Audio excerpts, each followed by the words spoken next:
गायीच्या शेणामध्ये लक्ष्मी मातेचा वास आहे. गायीच्या शेणामध्ये सुद्धा खूप असे एलिमेंट्स आहेत जे आपल्या शरीरासाठी खूप चांगले असतात. म्हणजे गायीच्या शेणामधून खूप ऑक्सिजन मिळतो आपल्याला. गायीच्या शेणापासून आपल्याला पॉझिटिव्हिटी तर मिळतेच, पण ओव्हरऑल शरीराचा जो वेलनेस आहे ना, त्याच्यावरती शेण हे खूप उपयोगी असतं.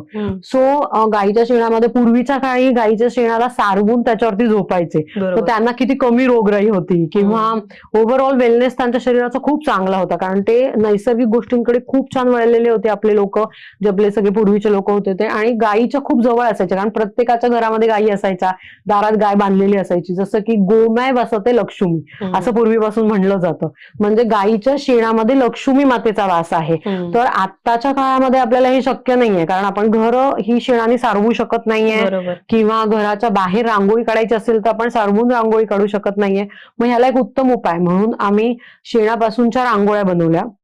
तसंच शेणापासूनचे अॅक्युप्रेशरचे आसनं बनवलेली आहेत आणि गादी पण बनवलेली आहे, ज्याच्यावरती झोपल्यामुळे तुम्हाला शरीराला ओव्हरऑल वेलनेस तर मिळेलच, प्लस पॉझिटिव्हिटी पण मिळेल.